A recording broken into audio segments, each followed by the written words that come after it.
Hey guys, it's Molly. I wanted to continue along with the Dutch pour using kind of interesting colors. So I'm using a brilliant green as my base tonight. I don't have anything special planned for it. I just want to see how the colors react and continue along kind of experimenting with just paint and water and the Amsterdam paint. So let's get started. Okay, you guys, I wanted to do tonight crazy color combo again. So it's really not, because I'm working my way kind of around a color wheel. So if you think about your yellow, your red, and your blue, I'm working in the purple, blue, and then yellow to green, kind of the yellow and the blue make green. So I'm kind of working around the color wheel. If you guys don't have one, you should definitely buy one. I mean, they're not expensive at all, but they're really helpful when you're trying to think of kind of funky colors, but at the same time, colors that would go well together, that are aesthetically pleasing. So my paints are mixed again with just paint and water. And when I blow this out, watch how easily I'm blowing on low. This is just a Revlon. I mean, look at how crappy. This is like a $10 Revlon. My attachment doesn't even fit on there. I ordered a new blow dryer just to see, so I'll be doing an experiment with that at some point too. But watch how easily this paint just kind of moves around, and this is on low. So see how easily that's blowing? But because it's on low, you're not gonna make like a huge mess, right? So I'm just blowing it straight across. And you want enough paint on the canvas that your other paints will just be able to kind of glide right over. So again, if your paints aren't moving, it's probably not the strength of your dryer. I would almost always bet that it's going to be the consistency of your paint, okay? So I'm just going to put a little bit more down. Right there.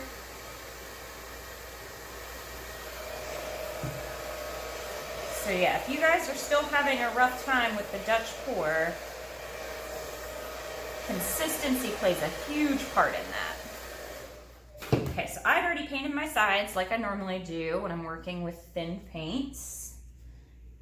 I guess I sound like a broken record to those of you that have followed me for a while, but for those that are new, this is what I do so that I can get a good coating on there. All right, perfect. I love this color green. It is so pretty. And then so I'm using, so now I'm going to my go-tos. So funky color in the middle, then my go-tos. So I've got primary cyan, which I don't use all the time. And then I'm using Prussian blue, permanent red violet, and permanent blue violet. So I thought that these colors would go really well, and then I'm using just a touch of white. So when I'm picking the colors, I also want to think about some contrasting colors. So I didn't use all dark, I didn't use all light. So I'm going to go with the Prussian blue here, some of the red violet, then another dark. So I'm contrasting the colors here. Now this blue, when this fans out, this will be the darker Prussian blue, should fan out to be the wispy kind of parts. And then what's here on the top should fan out to be kind of the laced part that's in the middle. So the layering, while it's not super important because I'm blowing the colors over and mixing them, it is kind of important. You got to kind of just keep it in mind when you're thinking about it. And I think I want this to be predominantly purple. I might do just a little bit more. Okay, you guys tell me to stop. My hand keeps reaching for the paints. Ooh, I was a little off center there, huh? Okay, and then my white will go in last. And then I always like to look at, I'm actually gonna do, ooh, I didn't want to do that much. I always like to look at the reaction of my white against the other colors to see if they bleed together, and that'll tell me if it's too thin. If they're sitting kind of thick on top, that'll be too thick. I'm gonna pop all the air bubbles here. When you're mixing with water, there are a lot of air bubbles that happen, so you gotta be careful of that. Okay, now I was debating blowing it over and blowing it out. I think I'm going to this time. I don't know, we'll see.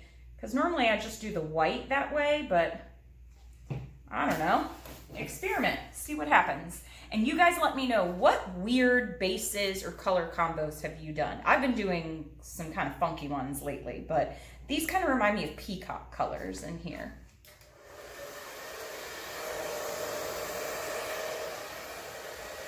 Oh, I got a big bubble right there. A big bubble of white. Okay, so I'm gonna blow this out. See, that air just popped a bunch of air bubbles. The heat from that air just popped a bunch of air bubbles right there.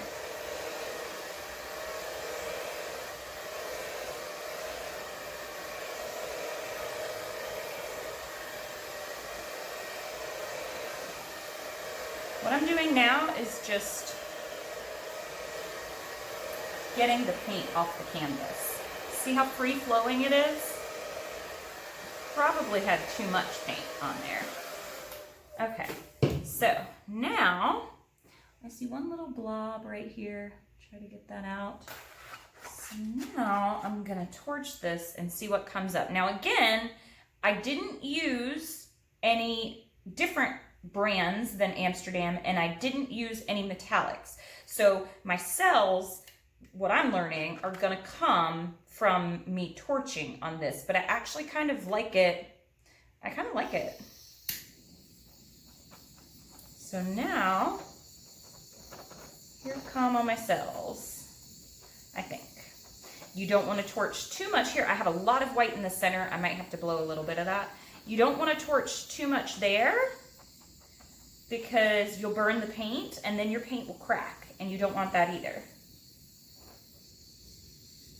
I like these hard lines. Somebody was talking about hard lines versus soft lines. I like that. So this is kind of resembling my silver one that I did when I torched to get the cells. So the next one, I might do another one, and in that one, I might use a metallic and maybe one different color and see how that reacts. So I think that it's probably the resin type base that Amsterdam paints are made with, and that I think is the reason that you get these cells that pop up like this. But I really like it. So let me blow, I'm just gonna blow a little bit out here, this white. I don't like the way that this is looking right here.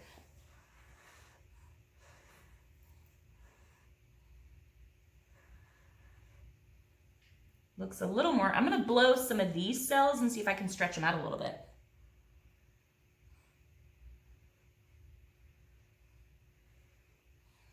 That's really cool. So I wonder if that'll dry like that. I'll show you guys. That's super cool.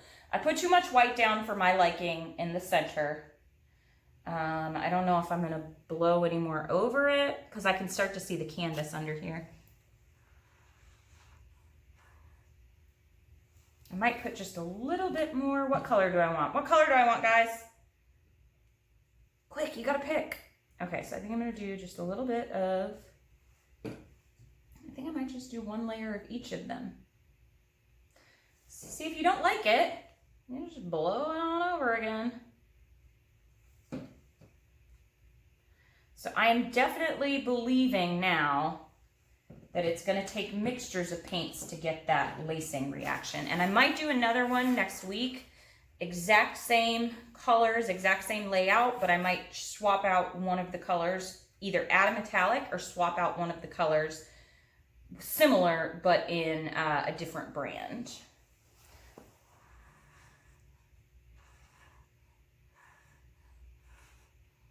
So this is a pour in a pour.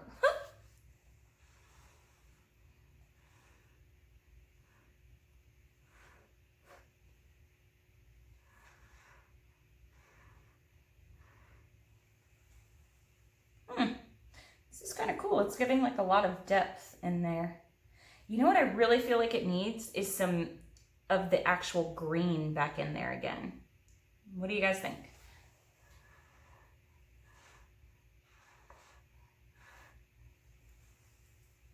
This is like super funky cool. Not my usual. Okay, I just went for it. You guys are probably yelling at me, don't do it.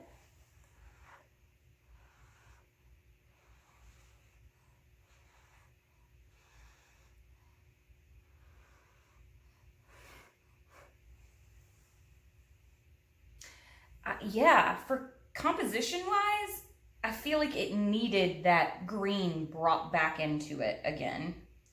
All right, now just to fiddle with this portion right here. I love these cells. I'll show them to you.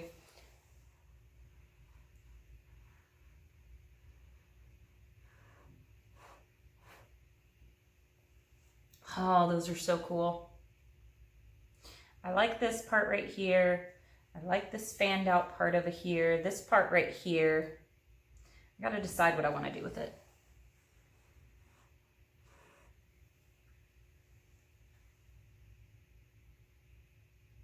Super funky.